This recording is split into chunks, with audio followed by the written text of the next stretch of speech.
This is a great question from Amy in response to a previous video I did about magnesium deficiency in Hashimoto's. So today what I want to do is sort of elaborate on the various options that are available to patients with hypothyroidism if they want to supplement with magnesium.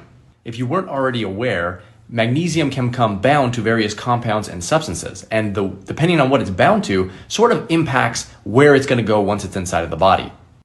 There are a number of different magnesium formulations that you can use as a thyroid patient, but I'm going to talk about three that I think are probably the best. The first is magnesium glycinate. Some people will call it glycinate. Doesn't really matter. We're talking about the same thing here. Magnesium glycinate is great at getting magnesium into the entire body. So if you're someone trying to take magnesium to support your thyroid more generally, then magnesium glycinate is a great option. In terms of dosing, you want to look for a dose around 150 to 300 milligrams per day as a starting dose. Another good option to consider is magnesium citrate.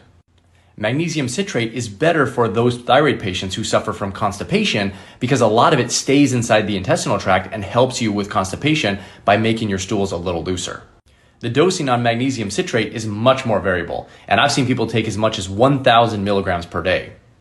If you are using magnesium citrate, you will probably need to use higher doses because not all of that magnesium is actually getting into your body. In fact, most of it is staying in your intestinal tract to help with your constipation.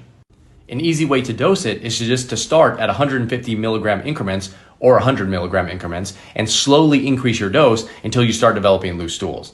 At that point, you can pull back on your dose and you know where you need to stay. A third option to consider would be to use magnesium threonate. Magnesium threonate is better for those people who are suffering from symptoms such as depression, anxiety, or brain fog. The reason for this is magnesium threonate is bound to something that helps or is designed to help get that magnesium into your brain where your brain then utilizes it.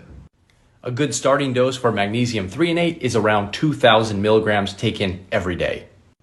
As you can see, there are a lot of different ways to get magnesium into your body, and depending on which type you use, you may experience different benefits.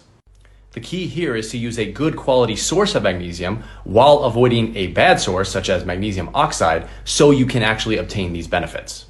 As a quick recap, you'll want to use magnesium glycinate for general thyroid function, magnesium citrate if you have gastrointestinal problems, and magnesium threonate if you have brain problems.